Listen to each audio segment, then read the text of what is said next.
What's on my heart? Uh, what's on my heart right now is I've evolved through my years. Uh, I think as coaches we talk about the X's and O's of the game, what it takes to win a game and all that, prepare for a game. But I think there's a lot more to this job than X and O's. I talk to the kids about the Lord a lot. I talk to the kids about this thing called life, that they're all going to experience it. How will you handle it when you do experience it? It's going to come to everybody. If it's coming to you, I've got kids that had to deal with life. And what I mean by that is death, something like that happens. It's going to happen in your life. It's just part of life.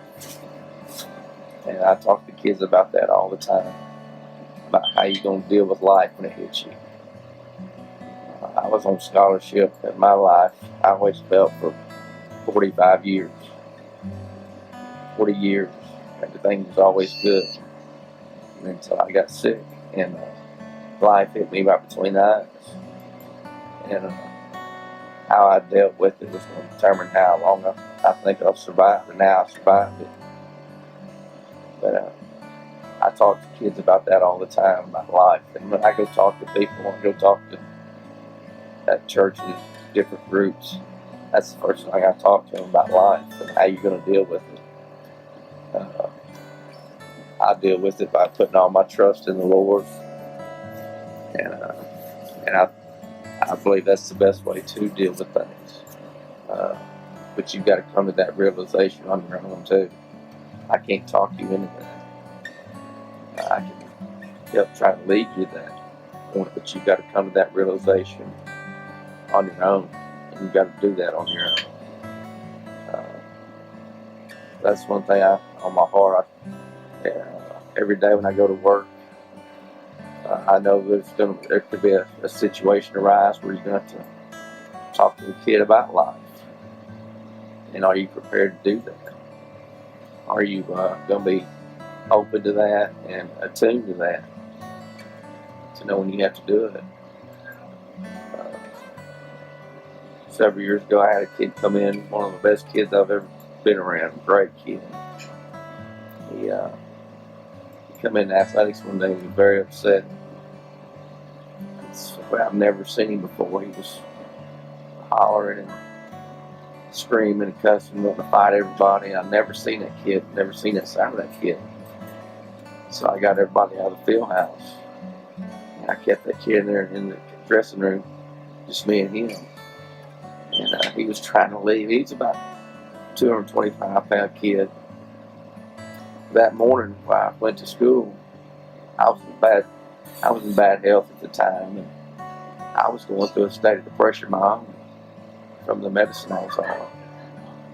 And I'd have to get up every morning and pray before I went to school. Lord, give me patience, give me understanding. And that morning I did that. And that kid was going crazy that day. And usually when a kid would do that, I would get upset. And I would get happy, it'd be a challenge. But that day I never got upset. I had to end up wrestling, putting him on the ground because he was trying to leave, and I wouldn't let him leave. But I never got upset the whole time. And I finally got out. I said, "Son, what's wrong with you?" And finally he told me, he said, "Coach," he said, "I'm never going home again." I said, "What are you going to do?" He said, "Coach, I'm not going home anymore." I said, "What are you going to run away?" He said, "No, I'm not going home. I'm not running away." I said, "What are you trying to tell me?" And he was fixing to go commit suicide after school. He already had it planned. And come to find out, this guy was such a good kid, did everything right, was being abused at home. He wasn't going home ever again.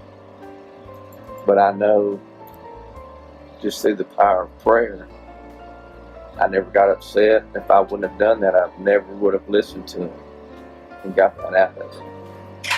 And that's the lesson I learned then. power of prayer, how powerful it is. But I also learned how in this job you've got to be, you got to have your ears open. You got to be understanding. You got to be patient a lot of times. And that kid was fixing to commit suicide that day, and it was a deal I'll never forget. And it started out with the morning of 7 o'clock in the morning praying, Lord, let me have patience, let me have understanding, let me listen. And that's what happened that day. That kid, he's went on, he's a successful kid. When Coach Barbay, I was the assistant for Coach Barbay when this happened. He had been gone that afternoon. When he came back, I told him what had happened. He went and got the kid and took him home. He had coached the kid's daddy, and he made him go with him to Beaumont, go to counseling, and that's a good deal. But that's the influence, and that's the things we experience as coaches. I've also had a kid or two commit suicide, and it's very tough to know what did I miss, what could I have done, what could I have heard or seen that kid to prevent that. I think that's more prevalent now than ever before. These kids thinking that way, and I can't understand it. But it's the society that we live in. It's the cheapening of life. I don't believe in abortion. I'm very against abortion. But that's the society we live in. The worth of life is not like it used to be, I don't think. And that's what these kids live in. That's the society they live in. And that's how they think.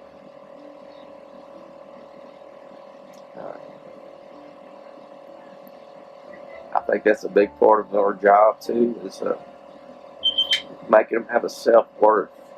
You know, I tell kids, I've got kids I coach now, I've got more confidence in them than they have in themselves. And that's a shame. That is a shame to go through life with no confidence. And I don't know if it's been something at home that's done that or what. But I've got a lot of kids that I tell I've got more confidence in them than they do. And that's probably the most special part of coaching. I had a kid this year on our state championship team. I knew he could play. I knew he had a lot of ability. He never saw it. Never saw it. This year as a senior, he ended up being one of the difference makers. And he finally realized that he had worth. Not just as a player. And those are the special situations that you get into coaching. Is when you see a kid evolve and grow like that, where you know you've got confidence in him, you see more in him than he sees in himself. And believe me, there's a lot more of that than what you think. A lot of kids don't have any confidence in themselves. And I don't know if it comes from their home life or what. That's a shame to go through life like that when you don't have any confidence in yourself. Other things mean a lot to me. In my situation, I get more from the kids, I think, than a lot of times they get from me. Just being around them keeps my mind off things, may make me laugh. I hate to miss school. I might have to go to Houston a lot. I hate to miss school because I hate missing that time around the kids. I always think every time the day I miss a day of school, that's the day I can't ever get back. You know, I always tell those kids, when you miss a workout, you miss a practice, that's just one day you can never get back. And that's the way I feel when I miss school, being around those kids. It's the day that I can't get back. The day I didn't have any influence on me. that's they're good for me too.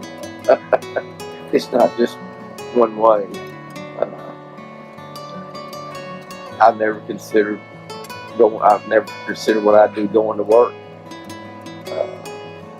I go have a good time every day. It's not work. The best part of coaching is the camaraderie with the other coaches, and the camaraderie and the relationships you build with kids and coaches. That's the best part of coaching. And I think nowadays people are missing out on that. I don't think coaching staffs are very close anymore like they used to be. When I first started, it was like a second family. Your wives and your kids all stayed, hung around each other.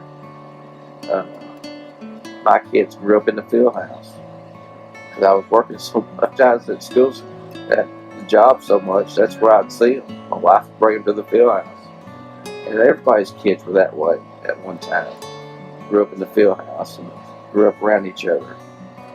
I think that's something that's missing nowadays. It's not like it used to be. The camaraderie between coaches, the coaching staff.